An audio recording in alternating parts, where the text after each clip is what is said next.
What's going on, guys? This is Kaishro, welcome back. So we are back with another OCG Metagame tier list video. So as usual, this tier list was made by Rai_10y and was posted by ESDR's Facebook page. So thanks again to them for providing quality OCG content every time. So this tier list was made after the Terminal World or post-Terminal World. And on the first glance, we can already tell that the set really made a lot of changes on the metagame and impacted the format really well from its first week only. So we have 4 tier C, we have S, A, B, C. We will start first at C tier. Coming at first, we have C tier Ice Barrier. So it's about time to see Ice Barrier on the metagame because they have been really long forgotten. Most people really disregarded the Ice Barrier long time ago because the deck is not that good enough for them to compete on the metagame. But now things are different. They've got their new support from the Terminal World and they are now better than ever. And I think it's about time to see this deck thriving off. And yeah, the deck got more consistent and more resilient. They can now pop off with one card combo and can really make a very considerable board on their disposal. And it's really pleasant to see combo decks thriving off because the OCG is really inclined and oversaturated on dealing against the Maxi because it's really a game warping card. But yeah, if we can see synchro deck like Ice Barrier topping off on this format, which is a very conservative format by the way, it is really a fresh start for us to see how combo decks will thrive off on this format. And also, the deck is really good, to be honest. They've got their support and they've got even better, but putting them on C tier is quite a reach for me because I really don't see Ice Barrier C tier worthy as of now. Maybe if they can continue to innovate things for the deck, if they can make a list that can really adapt on the format really well and a standard list that is very consistent, I can see the potential of this deck staying on the C tier status. But right now, I don't really see much Ice Barrier tops on the OCG format. Most of the tops of this deck are mostly on small local tournaments only, and I think the deck only got recognition from their resurgence, but it's nothing more than that as of now for me. So yeah, I think other decks like Unchained, Dark World is more suitable on C tier. But yeah, we will put the Ice Barrier on pedestal on this version of our metagame tier list. Moving on, next we have Infernoid. So this is a very interesting deck which has non-linear plays and unconventional gameplay. So when you say unconventional and non-linear, it doesn't have a definitive way of playing, and the deck can really have multitudes of complexity that can really pop off when using the deck. And also, the deck really impacted the format instantly by tapping several taps from the first day of Terminal World. So I already saw 5 to 6 to 7 taps of Infernoid from the first day, and it came with no surprise because the deck was regarded with good potential from the videos and analysis regarding the deck way before its release. And yeah, we already have seen the videos on the YouTube saying that Infernoid will be really good on the release from their Terminal World support. So it really didn't surprise me any at all because I have seen those videos and the deck is really good and has a very good potential as well. And also, the deck can snowball out of control when you don't know what to hit against them and not familiar with its tempo. If you cannot really coordinate your hand traps, your cards to stop the deck, it will really snowball out of control and eventually steamroll against you. So yeah, this is a very promising deck on this C tier. Moving on, we have Ritual Beast. So this is the most surprising deck on this tier list because not many people anticipated the deck that will be very good post-Terminal World. Even I didn't know that Ritual Beast is capable of doing this good from the Terminal World support. And also, the deck can play Floodgates on the deck and that helps them combat the format as well as Shifter, which is very insane on this format that can subjugate decks on this tier list. So they have options to play back row. We have Macrocosmos, Skill Drain, Dimensional Fissure. All of those stuff will be very handy when dealing against this format. And also, like Infernoid, the deck can snowball out of control when you don't really have the cards to stop them early on. And also, it is very hard to stop them from dominating the game. If you let them dictate the tempo of the match, the Ritual Beast will keep on tagging out every time and will definitely win the game from out-resourcing you and out-tempoing you on the game. So yeah, Ritual Beast is very good here on this C tier, and I expect great things for Ritual Beast moving on this format. Next, we have Runic. So, Runic is a staple deck for a very long time, no? On the OCG format, and will continue to do so for me, I think, because of the nature of the deck being a stun and a heavy control deck. So, we can already tell that those stun decks have a good longevity on this OCG format. Much similar like Fluandries and Eldritch. Those control and stun decks are very evergreen on this OCG format because the format is rather slow than aggressive. And also, Runic can cater their floodgate lineup and tech options to suit themselves and have favorable matchups against most meta decks. So you can shift their floodgate options.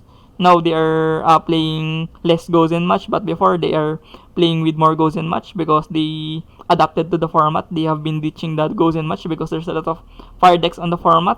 So yeah, it is really adaptive on the format. And also, Runic is very hard to counter due to the format being very diverse. Many people will overlook the deck and will lack the appropriate cards to answer the Runic.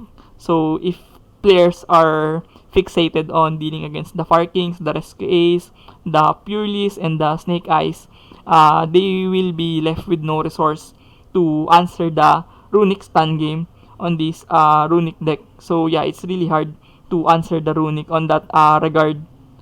So moving on the B tier, we have first at Salamangreat. So this is a very dangerous deck to be paired against right now on the format because it can really play their first turn extremely well due to the latest innovation of Salamangreat opting to main deck Kaiser Colosseum along with Raging Phoenix is almost instant win for them.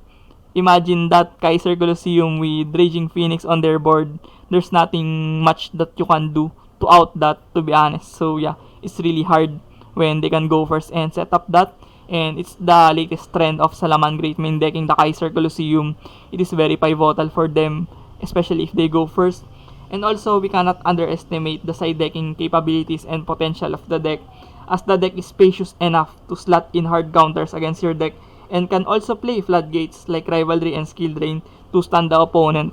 So yeah, they can play rivalries and skill drains, those annoying floodgates that can be very handy for them when going first, and also it can stun you because Raging Phoenix is a big boss monster that can eventually beat down you on the process.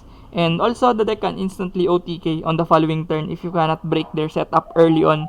So if you don't have outs to those Raging Phoenix and those powerful Salamangreat trap cards like Roar and Rage, and also, if you don't really have an out to the Kaiser Colosseum, you would get OTK'd on the following turn, to be honest, most of the time. So yeah, this is a very capable deck on the format. Moving on, we have Horus. So this is the Horus Naturia, I assume, because Horus Orcus have been really dropping off on the metagame representations. So Horus Naturia is a very capable deck. It has a really good resiliency with the Horus, can really give them recursion and recovery on the process. And also Naturia can set up the Calamity. Of course, Calamity is almost instant win, and I really didn't expect that Horus Naturia will overshadow the Centurion, which is a Calamity deck, by the way. Of course, that deck is very known for the Calamity line of play, but now we can already see that Horus really gave dimensions for the Naturia to be able to compete against this format. Settling for the Calamity is not enough for the format right now. You need to have more diversions on the deck like Horus to pop off, similar to Centurion Horus. So yeah, moving on, we have Labyrinth. So Labyrinth is in a very good spot on the format for me due to them being almost middle of the pack, no? Every time you see Labyrinth, they are only on the middle of the tier list, and also that is the reason why people won't really go all out preparing against you. But on the other hand, you are well equipped on cards that may destroy meta decks like the Barrier, Rumble Truffle, and other more powerful trap cards on your disposal that can be easily utilized by the Labyrinth. And also, Labyrinth has a very strong grind game. If the deck can survive their slow start on the game, it will thrive off eventually on the mid game to late game scenarios, as it has expendable amounts of recursion and good generation of card advantages. So the furniture and the IKEA cards of the Labyrinth will eventually win you the game by just playing the deck. So yeah, it's really a good deck to stall and win on the latter stages. And moving on, we have Silent Force, so another new deck on this block. So the most promising deck for me on this format is Silent Force.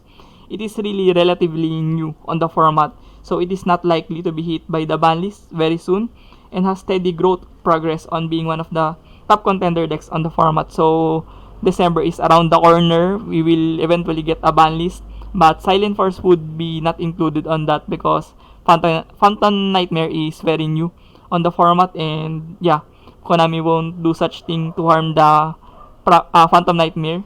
And also, it plays really good against Maxi and Ash Blossom, as it is very important in the OCG being able to play through against two of the most represented cards on the format, no? So if you're a deck that can be able to play around Maxi really well, you don't really lose bad against Maxi, and you can play really well against Ash Blossom, you will be put in a very good spot on this tier list. And also, the deck can put up Omni Negate very consistently on a serious note. It is very consistent, and that can help them negate the most important plays of their opponents. So yeah, the deck is pretty much Drytron 2.0 but more consistent and much more resilient, no? So yeah, moving on towards the 8th tier, we have Pendulum Magician. So Pendulum Magician is one of the most explosive and aggressive decks on the format. It is really no surprise, and it also can create the most oppressive boards that can help them dominate games and close doors for opportunities against their matchups. So when you let the Pendulum Magician first and they can really set up their most oppressive board, it's time to scoop, to be honest, because you don't really have that much resources to be able to play through against this very powerful board of Pen Magi. But on the contrary, loses bad. It really loses bad against the popular main deck staples like Maxi, Droll, and Nibiru. So the deck really needs a gutsy pilot that has strong resolve to be able to face those challenges head on. So if you have the balls to play around those prevalent hand traps like Maxi, Droll, and Nibiru, which are main deck worthy cards right now, I think you can really pilot the Pendulum Magician really well on this format.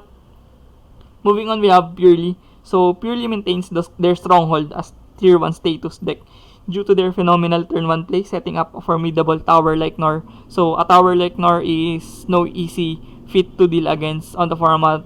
So yeah, it is unaffected, can spin cards 2-3 times, and also Purely is very resilient on drawing cards with the Happy Memory. So yeah, it is very hard to deal against Purely when they go first.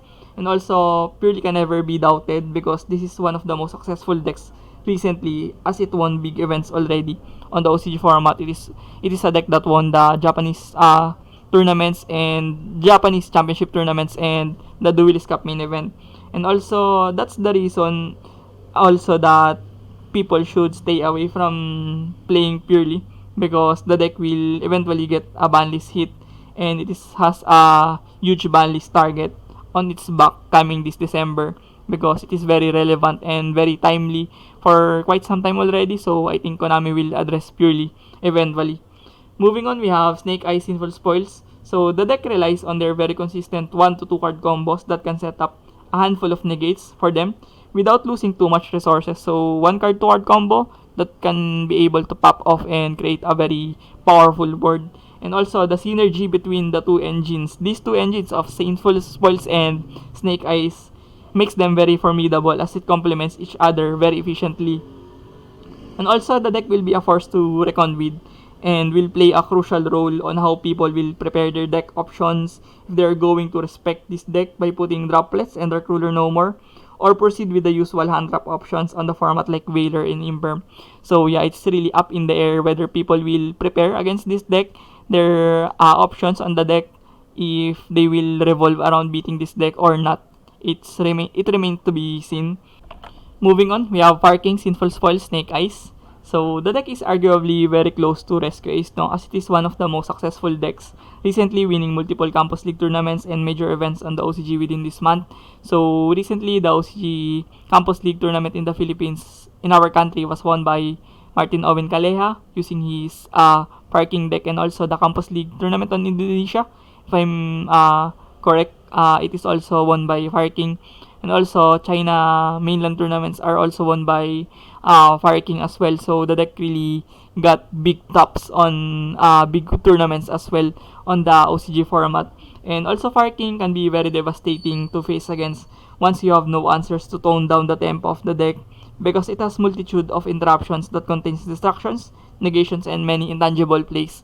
So it's pretty hard to answer Fire King, to be honest, and most people doesn't have the capacity to deal against this Fire King on the longer tournaments as well, because it is very complex and can be really diverse on playing against this deck. And then moving on towards the S tier, we have Rescue Ace, Sinful Spoils, and Snake Eyes. So Rescue Ace banks on the consistency, as it is one of the most consistent decks on the recent format with the plethora of starters like Bonfire, Emergency, Airlifter, and Sinful Spoils Engine, and arguably the most consistent deck on this metagame by a considerable margin. And also Rescue Ace has a very decent opening turns, but it is not only the main reason for their success, to be honest, as the deck can dominate prolonged game states with recovery and recursion of Headquarter, enabling them to recycle their resources and build up card advantages moving on and against their oppositions over the time. So the grind game of this Rescue Ace is very insane as well. And also Rescue Ace is undoubtedly a very strong deck on this format, but it can come with negative aspects as well, because most people will be very equipped on beating you, and people has enough experience to understand how the deck really functions, and they know how the deck really functions in and out, and how they can beat the tempo of the deck as well. So yeah, moving on this tier list, on C tier we have Ice Barrier, we have Infernoid, we have Ritual Beast, and Runic. On the B tier, we have Salamangreat, Horus Naturia, and Labyrinth, and Silent Force. On the A tier, we have Pendulum Magician, Purely, Snake Eyes, Sinful Spoils, and Fire King, Snake Eyes, Sinful Spoils. And on the S tier, we have Rescue Ace, Sinful Spoils, Snake Eyes. So thank you for watching this video. I hope you do learn something from this video. And hit the subscription button if you're not yet subscribe on my YouTube channel, and hit the notification bell if you want to get more updated on my future contents. So see you on the next one. Peace. Fighting ways to get away.